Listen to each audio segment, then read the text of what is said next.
दोस्तों बहुत बहुत स्वागत है आप सभी का एक बार फिर से। जी हाँ दोस्तों, आज पूरे दिन की कई महत्वपूर्ण और बड़ी खबरें निकलकर सामने आ रही हैं। जानेंगे सभी खबरों को विस्तार से। तो दोस्तों, खबरों में आगे बढ़ने से पहले वीडियो को एक प्यार भरा लाइक जरूर कर दें और ताजा खबरों को जानने के लिए चैनल को सब्सक्राइब भी जरूर कर लें। तो देखते हैं पहली बड़ी खबर क्या निकल कर आ रही है।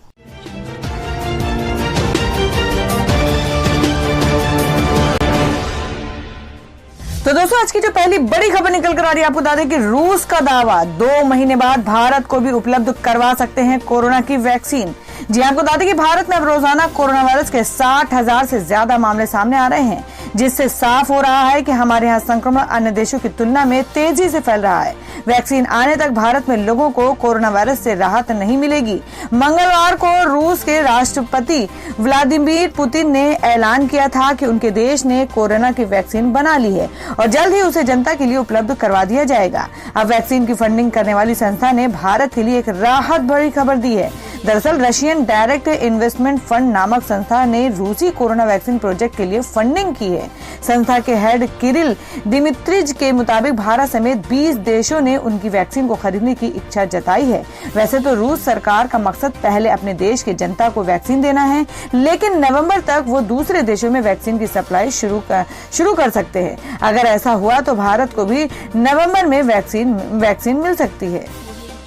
और दोस्तों, मैं अगली खबर में आपको बता दें कि वेंटिलेटर पर पूर्व राष्ट्रपति प्रणब मुखर्जी बेटी शमिष्ठा बोली, भगवान वो करे जो सबसे अच्छा हो, मुझे शक्ति दे। जी आपको बता दें कि ब्रेन क्लॉट सर्जरी के बाद पूर्व राष्ट्रपति प्रणब मुखर्जी वेंटिलेटर सपोर्ट पर हैं। मुखर्जी कोरोना वायरस से भी संक्रमित पाए गए हैं। अस्पताल में उनकी हालत नाजुक बनी हुई है और देश भर में लोग उनके बेहतर स्वास्थ्य के लिए दुआ कर रहे हैं। इस बीच उनकी बेटी और कांग्रेस नेता शमिष्ठा मुखर्जी ने पिता के लिए दुआ करते हुए 1 साल पुरानी बात को याद किया है। आपको बता दें, शमिष्ठा मुखर्जी ने ट्विटर पर लिखा कि पिछले साल 8 अगस्त मेरे लिए सबसे खुशी वाला दिन था, क्योंकि इसी दिन मेरे पिता को भारत रत्न सम्मान दिया गया था। ठीक 1 साल बाद 10 अगस्त को वे गंभीर रूप से बीमार पड़ गए। भगवान वो करे जो उनके लिए सबसे अच्छा हो और मुझे शक्ति दे कि जीवन के दुख और सुख दोनों को समान भाव से स्वीकार कर सकूं। मैं सभी को उनकी चिंताओं के लिए धन्यवाद देती हूँ। और वह अगली खबर बता दें कि दावा सिर्फ 38 लोगों पर रूस ने किया था कोरोना वैक्सीन का ट्रायल। 1-2 नहीं, कई सारे साइड इफेक्ट। जी आपको बता दें कि दुनिया में कोरोना वायरस से संक्रमित मरीजों की संख्या 2 लाख के पार पहुंच गई है और अब रोजाना लाखों मामले सामने आ रहे हैं। हालात तब तक ऐसे रहेंगे जब तक कोरोना वायरस की वैक्सीन बाजार में नहीं आ जाती। मंगलवार को रूस के राष्ट्रपति व्लादिमीर पुतिन ने ऐलान किया था कि उनके देश ने कोरोना की वैक्सीन बना ली है और जल्द ही उसे जनता के लिए उपलब्ध करवा दिया जाएगा। लेकिन अब इस वैक्सीन के ट्रायल पर सवाल उठने लगे हैं। न्यूज एजेंसी फोनटंका के मुताबिक कागजी कार्रवाई के हिसाब से सिर्फ 38 लोगों पर ही रूस की कोरोना वायरस वैक्सीन का ट्रायल किया गया था। इसके अलावा केवल 42 दिनों के शोध के बाद इसे रजिस्टर्ड कर दिया गया। ऐसे में इसके प्रभाव का अभी ठीक से पता नहीं चल पाया है और दुनिया भर के वैज्ञानिक और डॉक्टर्स राष्ट्रपति व्लादिमीर पुतिन के ऐलान को लेकर सवाल उठा रहे हैं। तो दोस्तों, आप लोगों को क्या लगता है, जिस तरीके से रूस कंट्री दावा कर रही है कि कोरोना वैक्सीन उसकी पूरी तरीके से कंप्लीट हो गई है और पूरी तरीके से सक्सेस है, तो वाकई में ये हर किसी के लिए बहुत ही ज्यादा लाभदायक है? आप अपना सुझाव कमेंट बॉक्स में जरूर दें। बढ़ते अगली खबर की ओर। और वहीं अगली खबर में आपको बता दें कि पाकिस्तान ने चीन को दिया यूरेनियम खनन का ठेका, परमाणु हथियारों के लिए हो सकता है इस्तेमाल। जी हम बात कर रहे हैं कि चीन ने अब पाकिस्तान अधिकृत कश्मीर में प्राकृतिक संसाधनों के अवैध उत्खनन का काम शुरू कर दिया है। दरअसल ड्रैगन को ऐसा करने की छूट शी जिनपिंग की कम्युनिस्ट पार्टी ऑफ चाइना सरकार के दोस्त इमरान खान सरकार ने दिया है। भारत के लिए ये 2 मोर्चे पर नुकसान और खतरे वाली बात है। एक तो पीओके भारत का हिस्सा है, जिस पर पाकिस्तान ने अवैध कब्जा करके रखा हुआ है, और दूसरा कि वहां चाइनीज कंपनियों को जिन धातुओं के खनन का ठेका दिया गया है उनमें यूरेनियम जैसे पदार्थ भी शामिल है, जिनसे परमाणु हथियार भी बनाए जा सकते हैं। गौरतलब है कि पाकिस्तान ने परमाणु हथियार की पूरी टेक्नोलॉजी ही चोरी करके प्राप्त की हुई है, जिससे सीधे अथवा परोक्ष रूप से चीन का भी नाम आता रहा है। और दोस्तों में अगली बड़ी खबर निकल कर आ रही है कि सांप्रदायिक हिंसा में सुलग रहा था शहर। हनुमान मंदिर बचाने के लिए मुस्लिमों ने बनाई मानव श्रृंखला। जी हम बात करें कि देश का आईटी हब और सबसे हाईटेक शहर में शुमार कर्नाटक की राजधानी बेंगलुरु मंगलवार की रात एक सोशल मीडिया पोस्ट के चलते हिंसा की भेंट पर चढ़ गया। 4 घंटे तक शहर में आगजनी होती रही, तोड़फोड़ और पत्थरबाजी हुई। बेंगलुरु के डीजे हल्ली इलाके में उपद्रवियों ने कांग्रेस विधायक श्रीनिवास मूर्ति के घर को निशाना बनाया और इस हिंसा में एडिशनल पुलिस कमिश्नर समेत 60 पुलिस वालों को चोटें आई हैं। 3 उपद्रवियों की मौत हो गई है। जिस वक्त पूरा शहर दंगे की आग में जल रहा था, उसी वक्त सांप्रदायिक सद्भाव की एक ऐसी मिसाल पेश की गई है जो आक्रामक भीड़ के गाल पर एक तमाचा है। आपको बता दें कि न्यूज एजेंसी एएनआई ने एक वीडियो साझा किया है जिसमें दावा किया गया है कि हिंसा के दौरान मुस्लिम समुदाय के कुछ लोगों ने हनुमान मंदिर को भीड़ से बचाने के लिए मानव श्रृंखला बनाई। सोशल मीडिया पर इस वीडियो को सामने आने के बाद लोग इस कार्य की तारीफ कर रहे हैं। वीडियो में देखा जा सकता है कि मुस्लिम युवकों ने मानव श्रृंखला बनाकर ये सुनिश्चित कर रहे हैं कि दंगाई पुलकेशी नगर स्थित मंदिर पर हमला न करें। वीडियो में सुना जा सकता है कि लोग प्रदर्शनकारियों से कह रहे हैं कि भगवान के लिए यहाँ से चले जाओ। और दोस्तों में अगली खबर में आपको बता दें कि जो कि कोरोना का प्रकोप के बारे में है कि एयर इंडिया ने इन 5 देशों में बंद किए अपने ऑफिस, कर्मचारियों को बुलाया वापस। आपको बता दें कि कोरोना वायरस संकट के बीच भारतीय सरकारी विमानन कंपनी एयर इंडिया ने आज 12 अगस्त को बड़ा ऐलान किया है। एयर इंडिया की तरफ से दी गई जानकारी के मुताबिक उसने 5 यूरोपीय देशों में अपने ऑफिस बंद कर दिए हैं और इस बीच इन देशों से एयर इंडिया ने अपने कर्मचारियों को भी वापस बुलाने का फैसला किया है। सूत्रों से मिली जानकारी के मुताबिक वर्तमान के हालात को देखते हुए कंपनी ने 5 यूरोपीय देशों के लिए अपनी उड़ानों के बंद करने का फैसला किया है। न्यूज एजेंसी एएनआई के मुताबिक भारतीय विमानन कंपनी एयर इंडिया ने मिलान, इटली, स्वीडन की राजधानी स्टॉकहोम, डेनमार्क की राजधानी कोपनहेगन, स्पेन की राजधानी मैड्रिड और वियना में अपने ऑफिस बंद करने का फैसला लिया है। तो दोस्तों खबरों में आगे बढ़ने से पहले जान लेते हैं आज के माइंड को इसके सवाल को। आज का सवाल है, आपको बताना है कि श्री कृष्ण के पिता का क्या नाम था। इसका जवाब आपको वीडियो के नीचे कमेंट बॉक्स में देना है और सही जवाब देने वाले को रैंडमली सिलेक्ट किया जाएगा और वो जीत सकते हैं बम्पर पुरस्कार। तो बढ़ते हैं अगली खबर की ओर। और वहीं अगली खबर निकल कर आ रही है कि 12 अगस्त के बाद भी रद्द रहेगी सभी रेगुलर ट्रेनें। जाने कौन सी ट्रेनें चलती रहेंगी। जी आपको बता दें कि भारतीय रेलवे ने सभी रेगुलर ट्रेनों को अनिश्चित काल के लिए रद्द करने का फैसला लिया है। देश में कोरोना बढ़ते मामलों को देखते हुए ये फैसला लिया गया है। रेलवे ने इससे पहले जून में रेगुलर टाइम टेबल वाली सभी यात्री सेवाएं 12 अगस्त तक के रद्द करने का फैसला लिया है। 12 अगस्त की मियाद खत्म होने से पहले ही रेलवे एक बार फिर से इन ट्रेनों को रद्द कर दिया गया है। इसमें एक्सप्रेस और यानी एक्सप्रेस यात्री ट्रेन सेवाओं के साथ उपनगरीय ट्रेन भी शामिल है। कयास लगाए जा रहे थे कि रेलवे बीते 5 महीनों से बंद पड़ी रेगुलर ट्रेनों की सर्विस को 12 अगस्त के बाद शुरू कर सकता है, लेकिन फिलहाल रेलवे इस दिशा में अपने बढ़ती नहीं दिख रही है। रेलवे के मुताबिक फिलहाल 230 स्पेशल ट्रेनों का संचालन लगातार जारी रहेगा।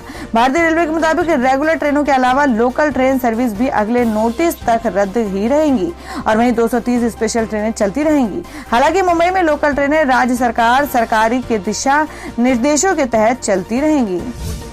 और वहीं अब अगली खबर बता दें कि सऊदी अरब का पाकिस्तान को करारा जवाब, ना ही तेल मिलेगा और ना ही कर्ज। जी हम बात कर रहे हैं कि पाकिस्तान और सऊदी अरब के बीच तनातनी अब खुलकर सामने आने लगी है। सऊदी अरब और पाकिस्तान के 1 दशक से ज्यादा पुरानी दोस्ती पर अब प्रधानमंत्री इमरान खान के विदेश मंत्री शाह महमूद कुरैशी के बयान के बाद दरार आ गई है। आपको बता दें, ताजा घटनाक्रम में सऊदी अरब ने साफ कर दिया है कि पाकिस्तान को ना तो तेल मिलेगा और ना ही किसी तरह की कोई कर्ज मिलेगा। मिडिल ईस्ट मॉनिटर की तरफ से इस बात की जानकारी दी गई है। आपको बता दें कि पिछले दिनों कश्मीर के मुद्दे पर शाह महमूद कुरैशी ने सऊदी अरब की अगुवाई वाले organisation of Islamic cooperation OIC पर हमला बोला था।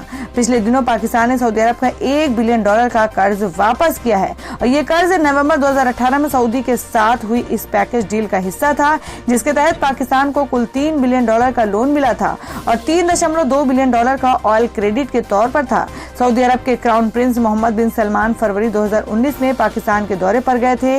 उनके पहले पाकिस्तान दौरे पर ही डील को अंतिम रूप दिया गया था। पाकिस्तान के विदेश मंत्री कुरैशी ने कहा था कि OIC कश्मीर मुद्दे पर भारत के खिलाफ कोई कार्रवाई नहीं कर रहा है। और हमें अगली खबर बता दें कि पीएम मोदी से पहले ध्वजारोहण की रस्सी पकड़ने वाली सैन्य महिला अफसर का हुआ कोरोना टेस्ट।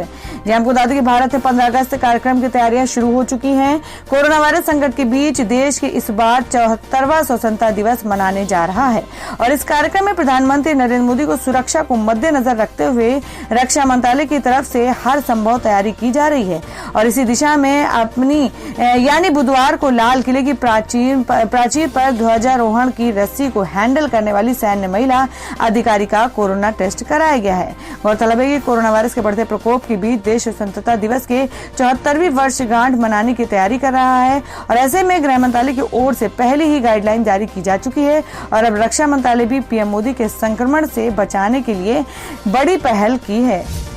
और हमें अगली खबर में जान लेते हैं क्या है देश भर में कोरोना संक्रमण के ताजा हालात। देश में 24 घंटे में कोरोना के 60,000 से ज्यादा नए मामले, 834 लोगों की गई जानें और संक्रमितों की संख्या 23 लाख के पार।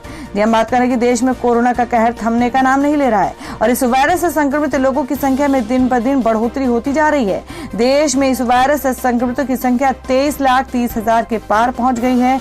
कोविड-19 इंडियन ऑर्गेनाइजेशन के मुताबिक देश में कोरोना के अब तक के 23,30,437 केस दर्ज हो चुके हैं, जिनमें से 16,40,203 लोग ठीक हो चुके हैं। हालांकि इनमें से 46,197 लोगों की जान भी जा चुकी है। देश में अभी तक के 6,43,564 एक्टिव केस हैं। केंद्रीय स्वास्थ्य मंत्रालय की ओर से जारी ताजा आंकड़ों के मुताबिक देश में पिछले 24 घंटे में 60,963 नए केस सामने आए हैं और 834 लोगों की इससे जान गई है। तो दोस्तों आप लोगों को क्या लगता है कि जिस तरीके से रूस ने वैक्सीन को तैयार कर ली है तो अपनी भी गवर्नमेंट को जल्द से जल्द उसे वैक्सीन खरीदने की तैयारियां करना चाहिए, जिससे कि अपने भी देश में कोरोना का संक्रमण जल्द से जल्द खत्म हो सके। आप अपना सुझाव कमेंट बॉक्स में जरूर दें। बढ़ते अगली खबर की ओर और वही अगली खबर बता दें जिसमें नारायण मूर्ति ने कहा कि जीडीपी में आ सकती है आजादी के बाद सबसे बड़ी गिरावट, थामने के लिए इंतजाम हो। जी आपको बता दें कि इन्फोसिस के संस्थापकों में से एक एनआर नारायण मूर्ति ने कहा कि मौजूदा वित्त वर्ष में अर्थव्यवस्था आजादी के बाद सबसे खराब स्थिति में होगी। उनका कहना है कि आजादी के बाद डीजीपी में सबसे बड़ी गिरावट देखी जा सकती है, लिहाजा इसे संभालने के लिए जल्द से जल्द कदम उठाए जाने चाहिए। मूर्ति ने कहा कि देश की जीडीपी में कम से कम 5% गिरावट का अनुमान लगाया जा रहा है और हम 1947 के बाद की सबसे बड़ी डीजीपी गिरावट देख सकते हैं। नारायण मूर्ति ने कहा कि ग्लोबल जीडीपी नीचे आ गई है, ग्लोबल ट्रेंड डूब रहा है। और मैं अगली खबर बता दें कि 1947 के बाद सबसे कम जीडीपी ग्रोथ की आशंका पर बोले राहुल गांधी कि मोदी हैं तो मुमकिन है। जी आपको बता दें कि कारोबारी एनआर नारायण मूर्ति के भारत की जीडीपी में आजादी के बाद सबसे बड़ी गिरावट आने की आशंका जताए जाने के बाद राहुल गांधी ने प्रधानमंत्री नरेंद्र मोदी पर निशाना साधा है। नारायण मूर्ति के बयान से जुड़ी कुछ खबरों को शेयर करते हुए राहुल गांधी ने ट्विटर पर लिखा कि मोदी हैं तो मुमकिन है। राहुल गांधी लगातार ये कहते रहे हैं कि प्रधानमंत्री मोदी पर देश की अर्थव्यवस्था को बर्बाद कर रहे हैं। इन्फोसिस संस्थापक है एनआर नारायण मूर्ति ने कहा है कि देश की जीडीपी ग्रोथ 1947 के बाद की सबसे खराब हालत में पहुंच सकती है। मूर्ति ने कहा कि भारत की जीडीपी में कम से कम 5% संकुचन का अनुमान लगाया जा रहा है। ऐसा लग रहा है कि हम 1947 के आजादी के बाद की सबसे कम जीडीपी ग्रोथ देख सकते हैं और बहुत जरूरी है कि अर्थव्यवस्था को जल्द से जल्द पटरी पर लाया जाए। उन्होंने कहा कि देश में जो लॉकडाउन लागू किया गया है उसके बाद से लगातार उनका ये मानना है कि लोगों को कोरोना वायरस के साथ ही जीने के लिए तैयार होना होगा। तो दोस्तों खबर में आगे बढ़ने से पहले एक बार फिर से आपको याद दिला दें कि अगर आपने अभी तक के हमारे वीडियो को लाइक नहीं किया तो जल्दी से वीडियो को लाइक कर दें, क्योंकि आपका एक लाइक हमारे लिए बहुत ही महत्वपूर्ण होता है। और अगर आप हमारे चैनल पर नए हैं तो चैनल को जरूर सब्सक्राइब कर लें और बेल के बटन को भी जरूर हिट कर दें और हमारी पूरी न्यूज को जानने के लिए वीडियो को लास्ट तक जरूर देखें। बढ़ते अगली खबर की ओर और दोस्तों मैं अगली खबर में जान लेते हैं क्या है देश भर में मौसम के ताजा हालात। आपको बता दें कि दिल्ली एनसीआर समेत उत्तरी राज्यों में बारिश की भविष्यवाणी, देश के कई हिस्सों में बाढ़ जैसे हालात। जी हम बात कर रहे हैं कि मानसून के एक्टिव होने से देश के अधिकांश हिस्सों में लगातार बारिश हो रही है। आईएमडी का कहना है कि अभी कई राज्यों में कहीं हल्की, कहीं मध्यम तो कहीं तेज बारिश होगी। वहीं भारी बारिश के कारण कुछ जगहों पर बाढ़ का खतरा लगातार बढ़ता जा रहा है।